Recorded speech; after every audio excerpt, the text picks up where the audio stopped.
오늘 하나님께 주신 말씀은 사도행전 10장 17절부터 33절입니다. 사도행전 10장 17절부터 33절 교독하도록 하겠습니다. 17절 하나님의 말씀입니다. 베드로가 본 바 환상이 무슨 뜻인지 속으로 의아해 하더니 마침 고넬료가 보낸 사람들이 시몬의 집을 찾아 문 앞에 서서 불러 묻되 베드로라 하는 시몬이 여기 유숙하느냐 하거늘 베드로가 그 환상에 대하여 생각할 때 성령께서 그에게 말씀하시되 두 사람이 너를 찾으니 일어나 내려가 의심하지 말고 함께 가라. 내가 그들을 보내었느니라 하시니 베드로가 내려가 그 사람들을 보고 이르되 내가 곧 너희가 찾는 사람인데 너희가 무슨 일로 찾느냐? 그들이 대답하되 백부장 고넬료는 의인이요 하나님을 경외하는 사람이라 유대 온 족속이 칭찬하더니 그가 거룩한 천사의 지시를 받아 당신을 그 집으로 청하여 말을 들으려 하느니라 하는데 베드로가 불러들여 유숙하게 하니라. 이튿날 일어나 그들과 함께 갈새 요바에서 온 어떤 형제들도 함께 가니라. 이튿날 가이사랴에 들어가니 고넬료가 그의 친척과 가까운 친구들을 모아 기다리더니 마침 베드로가 들어올 때 고넬료가 맞아 발 앞에 엎드려 절하니 베드로가 일으켜 이르되 일어나 서라. 나도 사람이라 하고 더불어 말하며 들어가 여러 사람이 모인 것을 보고 이르되 유대인으로서 이방인과 교제하며 가까이 하는 것이 위법인 줄을 너희도 알거니와 하나님께서 내게 지시하사 아무도 속되다 하거나 깨끗하다 하지 않다 하지 말라 하시고 부름을 사용하지 아니하고 왔노라. 묻노니 무슨 일로 나를 불렀느냐? 고넬료가 이르되 내가 나흘 전 이맘때까지 내 집에서 제 구시 기도를 하는데 갑자기 한 사람이 빛난 옷을 입고 내 앞에 서서 말하되 고넬료야 하나님이 내 기도를 들으시고 내 구제를 기억하셨으니 사람을 요바에 보내어 베드로라 하는 시몬을 청하라. 그가 바닷가 모두장이 시몬의 집에 유숙하느니라 하시기로 내가 곧 당신에게 사람을 보내었는데 오셨으니 잘하였나이다. 이제 우리는 주께서 당신에게 명하신 모든 것을 듣고자 하여 다 하나님 앞에 있나이다. 아멘. 저희가 창세기 12장을 보면 하나님께서 아브라함을 부르신 그 일을 저희가 살펴볼 수 있습니다. 그런데 하나님께서 아브라함을 부르실 때 어떻게 부르셨습니까? 너는 너의 고향과 친척과 아버지의 집을 떠나 내가 내게 보여줄 땅으로 가라. 그 땅은 아직 말씀하지 않으셨던 얘기. 아브라함은 미래를 알지 못하고 하나님을 따라간 것입니다. 이것을 히브리서 11장 8절에서는 아브라함이 부르심을 받았을 때 갈 바를 알지 못하고 나갔다고 설명하고 있습니다. 아브라함은 처음부터 하나님의 뜻과 계획을 다 알고 하나님을 따랐다는 것이 아닙니다. 오히려 하나님의 인도하심에 따라 한 걸음 한 걸음 순종하면서 나아간 것입니다. 아브라함도 중간에는 실수한 적이 여러 번 있어요. 하지만 아브라함의 전체 인생을 우리가 믿음의 인생이라고 하는 이유는 그래도 끝까지 한 걸음 한 걸음 하나님을 따라간 길이었기 때문에 믿음의 길이에요. 우리는 어려움을 만나면 중요한 결정을 내릴 때면 당연히 하나님 앞에 엎드려 하나님의 뜻을 구하는 기도를 열심히 하게 됩니다. 그런데 하나님의 응답이 속히 오지 않으면 그 기다림 속에서 답답함을 느낄 때가 많이 있어요. 그 기다림의 시간, 어떤 때는 긴 시간이, 그 시간은 어떤 때는 불확실하고 때로는 두려움을 동반하기도 합니다. 오늘 말씀에서 베드로는 처음부터 하나님의 뜻을 다 완전히 깨닫지 못해요. 그런데 그런 상황에서 베드로는 성령의 인도하심에 따라 하나님을 따라가면서 하나님을 발견하게 돼요. 하나님의 뜻을 발견하고 하는 여정이 바로 10장에 있는 베드로의 여정입니다. 그래서 오늘 말씀을 통해서 하나님은 우리가 기도하며 기다리는 시간 속에서 우리는 늘 기도하고 기다리는 시간을 경험하지 않습니까? 그 과정 속에서 하나님께서는 우리의 마음을 준비시키신다는 것을 우리가 같이 새기고, 또한 하나님께서 하나님의 뜻 가운데 우리의 길을 열어가신다는 것을 마음에 새기시길 바라므로 오늘 말씀을 같이 살펴보겠습니다.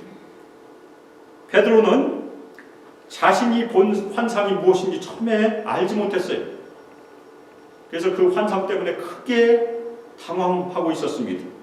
그런데 그때 마침 고넬료가 보낸 사람들이 시몬의 집으로 가는 길을 물어본 후에 베드로가 머무는 집 앞에 바로 섰어요.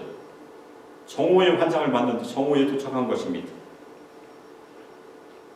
베드로는 아직도 자신이 본 환상, 땅에 있는 각종 네발간이 짐승과 기는 것과 공중에 나는 것들이 담겨있는 그릇이 내려왔고, 베드로야 잡아먹으라는 하늘에서 내려온 음성이 들린 것에 대한 환상을 완전히 이해하지 못했어요. 베드로는 한 번에 하나님의 뜻을 깨닫지 못해요. 그러나 베드로는 환상을 통해서 하나님께서 새로운 일을 시작하신다는 것은 알았을 것입니다. 그런데 그 의미를 다 알지 못해서, 다 이해하지 못해서 베드로가 지금 크게 당황하고 있는 그런 상태였었어요. 베드로가 크게 당황하고 의문을 가진 그 순간에 하나님께서는 계속해서 고넬료와 그 가족을 구원하시기 위하여 일을 하고 계십니다. 하나님께서는 계속해서 일을 하고 계세요. 우리가 그것을 몰라서 그렇지. 따라서 베드로는 혼란과 의문 속에서 하나님께서 일하신 것을 발견했어요. 그 발견의 과정이 오늘 말씀에 있습니다. 바로 그때 베드로가 환상을 본 바로 직후에 고넬료가 보낸 사람이 그 집에 도착한 것입니다. 이것은 우연의 일치가 아니고 하나님의 섭리 가운데 일어난 사건입니다. 우리의 신앙 여정 가운데서도 하나님의 뜻이 명확하게 보이지 않을 때가 많이 있어요. 기도하면 바로 응답받는다? 그런 일은 별로 없습니다. 대부분은 오래 기다려요. 하지만 하나님께서는 우리가 이해하지 못한 순간에도 일하고 계시고, 우리가 깨닫지 못해도 우리를 위해서 일하고 계십니다. 고넬료가 보낸 사람들이 집에 있는 사람을 불렀어요. 그리고 베드로라고도 불리는 시몬, 왜냐면 그 집의 주인도 시몬이니까, 주인은 무두장이 시몬이고 손님은 베드로라는 시몬이었었어요. 그래서 베드로라고 불리는 시몬이 그 집에 머물고 있는지 물었어요. 그래서 그 소리를 듣자, 사람들이 부르는 소리를 듣자 베드로가 다시 한번 환상에 대해서 생각하기 시작했습니다. 자신을 찾는 사람들이 왔고, 자기가 지금 방금 전에 보았던 환상과 그것이 무슨 연관이 있을까 생각한 것입니다. 그러나 베드로는 아직은 그 연관성을 온전히 이해하지 못하고 그의 마음은 혼란스러웠었어요. 그때 성령께서 베드로에게 말씀하십니다. 두 사람이 너를 찾으니 일어나 내려가 의심하지 말고 함께 가라. 내가 그들을 보내었느니라. 이 구절에서 개역개정 번역은 두 사람이라고 번역을 하고 있어요. 근데 대부분의 영어 번역 세 사람이라고 번역을 하고 있습니다. 제가 킹제임스도 살펴봤는데 킹제임스도 세 사람이라고 번역을 하고 있어요. 근데 고넬료가 처음 보낸 사람은 몇 사람이었었습니까? 하인 둘과 부하 한 사람 다 합치면 세 사람이 맞아요. 그러면 우리 개역개정 번역이 실수를 했을까? 그렇게 설명하는 사람도 있어요. 근데 제가 헬라어 성경을 찾아봤어요, 어제. 근데 그 밑에 보면 나누의 주라고 여러 가지 사본들이 밑에 작은 글자로 써 있습니다. 그런데 헬라어 사본 중에 두 사람이라고 번역한 사본이 진짜 있어요. 아마도 개역개정은 그 사본을 근거로 두 사람이라고 한 것 같습니다. 근데 전체적으로 보면 두 사람이 더 맞을 가능성이 커요. 아마도 개역개정은 그 사본을 근거로 두 사람이 번역을 했고, 전체 문맥상으로는 두 사람이 더 잘 맞아 들어갑니다. 만일 두 사람이 맞다면 이 두 사람은 누구이겠습니까? 그 두 사람은 고넬료 집안에서 일하는 하인 두 사람일 가능성이 있어요.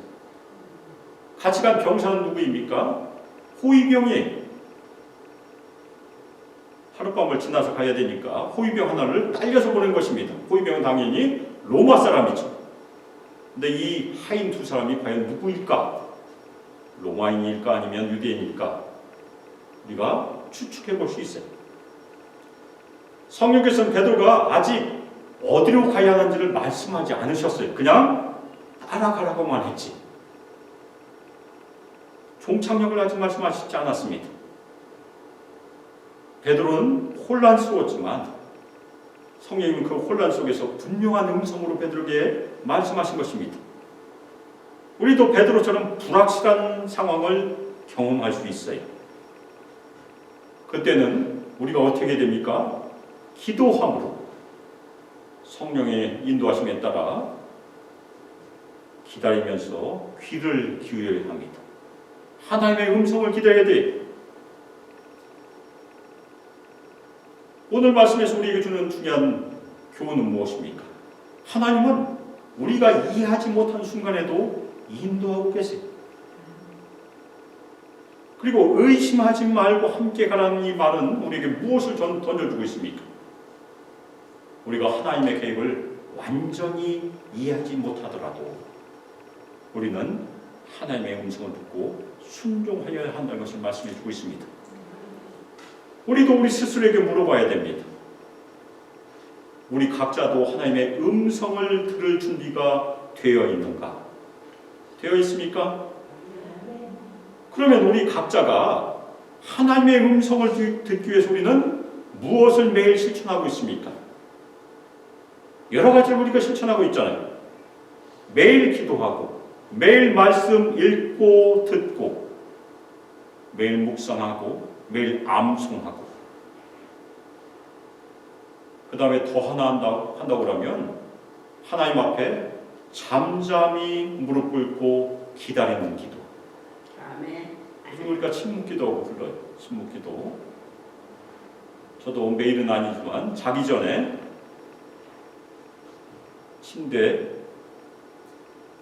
침대 앞에서 무릎 꿇고 주님께 기도해요. 예수님께 주여 말씀하시옵소서. 주님의 종입니다. 우리가 그렇게 기도할 수 있어요. 그리고 잠잠하게 기다립니다. 대부분은 아무 음성도 들리지 않아요. 근데 이따금 마음을 통해서 주님께서 말씀하실 때가 있습니다. 그것이 우리가 해야 될 일이에요. 우리가 하나님께 기도를 늘 기도한다면 무엇입니까? 하나님께 말씀을 드린 거지만 듣는 기도도 필요하다는 얘기입니다. 그리고 또 하나 중요한 질문은 무엇입니까? 우리가 이해되지 않아도 한 걸음을 믿음으로 걷을 그런 준비가 되어 있는가? 그것이 굉장히 중요합니다. 제가 오래전에 메릴랜드 소망교회 개척교회를 만났어요. 그 당시에 저는 위스콘신에서 인터내셔널 사역을 하고 있었습니다. 그런데 그 사역을 정리하고 이곳으로 부임한 여정은 너무나 갑작스럽게 왔어요. 저도 그 당시에 쉽게 이해할 수 없는 그런 여정이었습니다. 저도 두려웠어요.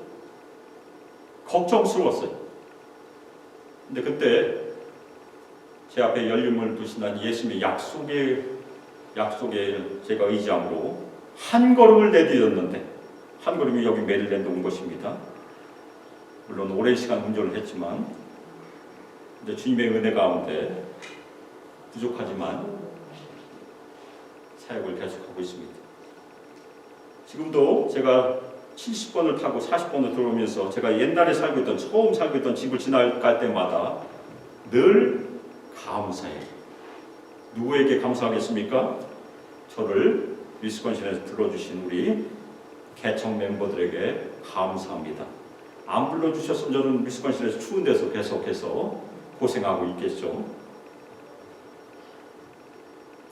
베드로가 온 사람들에게 내려가 말했습니다. 보라, 내가 곧 너희를 찾는 사람인데 너희가 무슨 일로 왔느냐? 그러자 그들이 대답했어요. 이 사람 아마도 두 하인일 가능성이 있습니다. 백부장 고넬료는 의인이요 하나님을 경외하는 사람이라 유대 온 족속이 칭찬하더니 그가 거룩한 천사의 지시를 받아 당신을 그 집으로 청하여 말을 들으려 하느니라. 고넬료가 의인이라는 말 앞에서 경건한 사람이란 말과 똑같은 말이에요. 그리고 하나님을 경외하는 사람이다 이미 저희가 살펴보았습니다. 그런데 그 다음 말이 중요합니다. 고넬료가 유대 온 족속의 칭찬을 받는 사람이다. 이 말로 보아서 하인들은 아마도 로마인이 아닐 가능성이 있어요. 로마인이 스스로 다른 로마인을 추켜 세워서 칭찬한 것은 부자연스럽습니다. 아마도 하인들은 유대인들이었기 때문에 유대인들이 로마인을 다른 유대인에게 지금 칭찬하고 있는 것으로 제가 이해할 수 있는 그런 장면입니다. 베드로는 그들을 집으로 초대하고 같이 하룻밤을 지냈어요. 여기서도 이 하인들이 유대인이라는 것을 우리가 추측해 볼 수 있습니다. 유대인들이라면 전혀 상관이 없지 않습니까? 베드로가 그들을 집으로 초대한 것은 어려운 일이 아니에요. 베드로는 아직도 고넬료의 집에 가지 않았어요. 유대인들과 한 집에서 먹는 것은 괜찮은 일입니다. 그런데 만일 이 하인들이 이방인들이라면 초대하기가 굉장히 어려웠어요. 그때부터 베드로는 경계를 넘어야 됐습니다. 그런데 성령께서 그들과 함께 가라고 했지 그들을 영접해서 유숙하라고는 명하지 않으셨어요. 따라서 정황상 이 두 사람은 유대인일 가능성이 높아요. 아직은 베드로는 경계를 넘지 않았다는 얘기입니다. 그러면 나머지 한 사람 로마 경사는 어떻게 되었을까? 그는 아마도 다른 데서 거주했을 것이에요. 로마 사람이니까. 로마 사람은 군인은 밖에서 거주하고 나머지 사람들은 안에서 거주했을 가능성이 큽니다. 이튿날 베드로는 일어나서 그들과 함께 떠났는데 욥바에서 온 형제들과 동행했습니다. 나중에 보면 이 사람들이 6명이에요. 베드로가 고넬료 집으로 혼자 갈 때 혼자 가게 두지 않고 안전을 위해서 그리스도인 형제 몇을 붙여준 것입니다. 그런데 이 형제들 굉장히 중요해요. 이 그리스도인 형제들이 하나님의 계획 가운데 나중에 회심한 이방인들이 베드로의 설교를 듣는 그 중에 성령을 받는 사건을 보게 됩니다. 증인이 되었어요.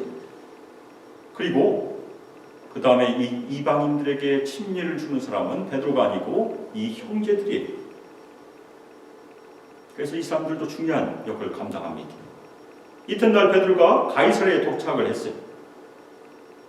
그런데 고넬료가 그의 친척과 가까운 친구들 다 불러서 베드로를 기다리고 있었습니다. 그때 베드로가 고넬료의 집으로 들어갔어요. 이방인의 집으로 들어가게 된 것입니다. 베드로는 드디어 유대인과 이방인의 경계를 넘은 것입니다. 그래서 이방인의 집으로 들어간 것입니다.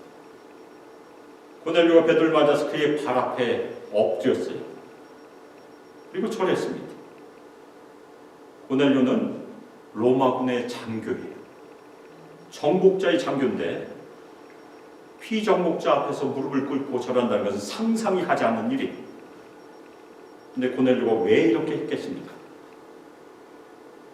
고넬료는 베드로가 하나님의 인도하심에 따라 자신에게 온 하나님의 사자로 인정했기 때문에 하나님의 대리자. 그래서 무릎을 꿇고 절한 것입니다. 그래서 베드로가 고넬료를 일으키며 말했습니다. 일어서라. 나도 사람이다. 이것은 무엇을 말합니까? 절을 받을 뿐, 경배를 받을 뿐은 오직 하나님이심을 베드로가 말하고 있는 것입니다. 사람에게 절하지 말라는 얘기입니다. 우리가 인사는 할 수 있죠. 그렇지만 사람에게 굴복하지 말라는 그런 예를 우리에게 보여주고 있습니다. 베드로는 고넬료 집에 들어가서 많은 사람들이 모인 것을 보고 말했습니다. 유대인으로서 이방인과 교제하며 가까이 하는 것이 위법인 줄을 너희도 알거니와 하나님께서 내게 지시하사 아무도 속되게 하거나 깨끗하지 않다 하지 말라 하시기로 부름을 사용하지 아니하고 왔노라. 묻노니 무슨 일로 나를 불렀느냐? 당시 유대인은 이방인과 교제하는 것이 금기였었어요. 베드로의 말대로 하면 위법이었습니다. 그러나 베드로는 성령의 인도하심에 따라서 이방에 대한 편견과 고정관념을 깼어요. 그리고 넘어갔어요. 베드로는 성령의 인도하심에 따라 드디어 환상 가운데 있었던 하나님의 뜻을 발견하게 된 것입니다. 환상 가운데 있는 하나님의 뜻이 무엇이었습니까? 아무도 속되다 하거나 깨끗하지 않다 하지 말라. 그것이 하나님의 뜻이었다는 얘기. 그것이 하나님의 음성임을 드디어 이해한 것입니다. 그래서 베드로는 성령의 인도하심에 따라 자신의 경계를 넘을 수 있었어요. 하나님의 뜻에 순종하여 이방인에게 드디어 넘어갔습니다.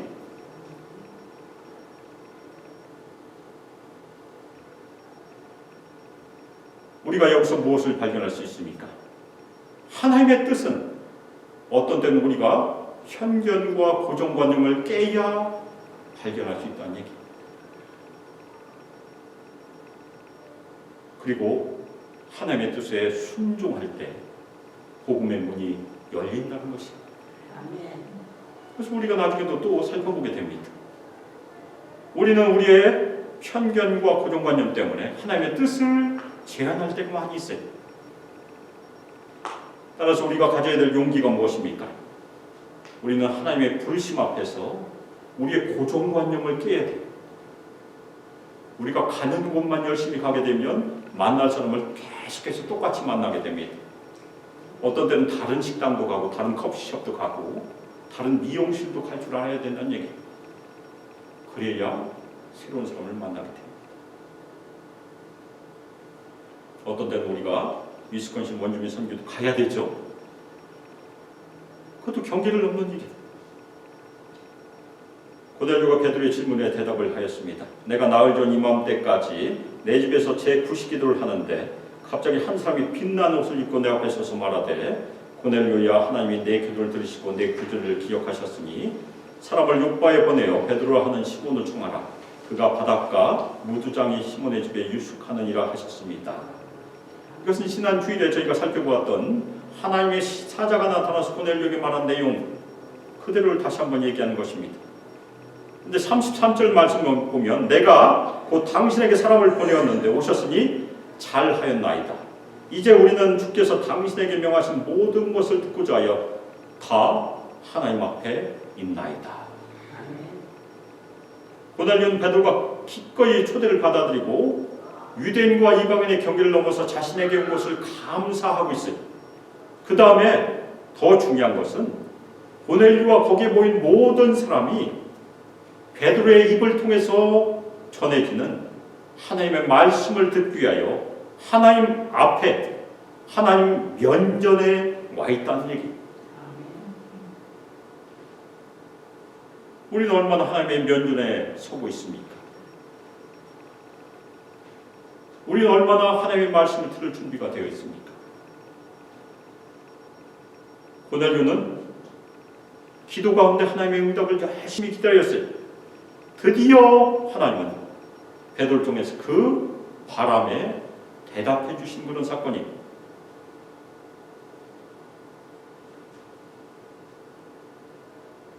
하나님은 우리의 예기치 않은 만남을 통해서 새로운 일을 시작하시는 분이세요. 우리가 늘 기도하고 우리를 준비해야 될 필요가 있습니다. 하나님은 나를 누구와 만나게 하시려고 준비시키고 계시는가? 매일 만나는 사람들이 사실은 하나님의 뜻 가운데 만나는 사람이 매일 반복적으로 만나는 사람도 마찬가지입니다. 또 하나 우리가 질문해야 될 것이 있습니다. 우리 각자가 하나님께서 예비하신 사람을 만나서 그 사람을 하나님께로 인도할 하나님의 도구가 될 수 있음을 믿고 있습니까? 아멘. 하나님께서 우리 모두를 사용하십니다. 어떤 어떤 때는 우리가 열심히 기도해도 우리에게 넘지 못할 것처럼 보이는 벽이 있어요. 어떤 때는 우리에게 열심히 기도해도 열리지 않는 문이 있어요. 출애굽하는 이스라엘 백성들이 홍해를 만났습니다. 홍해가 가로막고 있었어요. 그런데 홍해가 저절로 갈라졌습니까? 어떻게 갈라졌나요? 모세가 지팡이를 들고 손을 바다 위로 내밀었을 때 홍해가 갈라졌어요. 아멘입니까? 여호수아가 이스라엘 백성들을 이끌고 가나안 땅에 들어갈 때 이스라엘 백성들 가로막고 있는 것이 요단강물이었었어요. 그런데 요단강물은 저절로 그치지 않았어요. 어떻게 그쳤습니까? 하나님의 언약궤를 맨 제사장들의 발이 요단강물가에 잠기자 흘러내리던 물이 그쳤어요. 아멘입니까? 아멘. 큰 것이 필요하잖아요. 우리에게 믿음의 한 걸음이 필요하다는 얘기입니다. 아멘.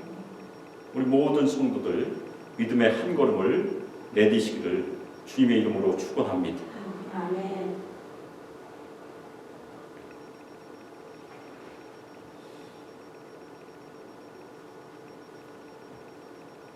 우리가 어떤 때는 하나님의 뜻을 다 알지 못해요.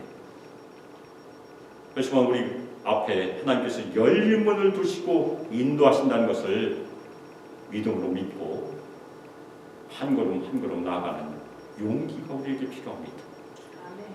우리가 있는 자리에서, 우리의 직장에서, 사업장에서, 그리고 매일매일의 삶에서 믿음의 한 걸음을 우리가 내릴 때, 믿음의 손을 뼈칠 때 하나님께서 역사하신다는 것을 믿으시고 걸음을 내디시기를 주님의 이름으로 축원합니다. 아멘. 우리에게도 의심의 구름이 있어요. 우리 모든 성도들, 우리를 가리고 있는 그 의심의 구름들을 다 벗어버리고 소망을 가지고 용기를 가지고 우리 모든 성도들 연합하여 믿음으로 수고하여 하나님께서 우리에게 역사하신 것을 함께 경험하고 우리 성함교회도 계속해서 성장하는 것을 함께 보며 기뻐하시기를 주 예수 그리스도의 이름으로 축복하며 기도합니다. 아멘.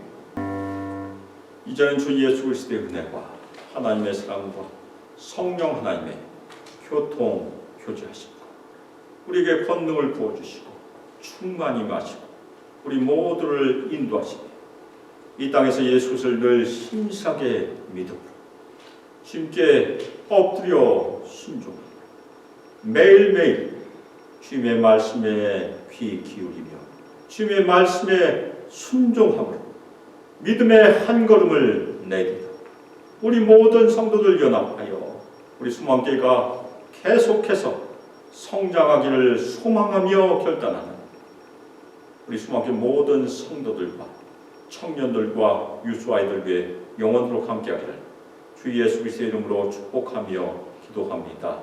아멘.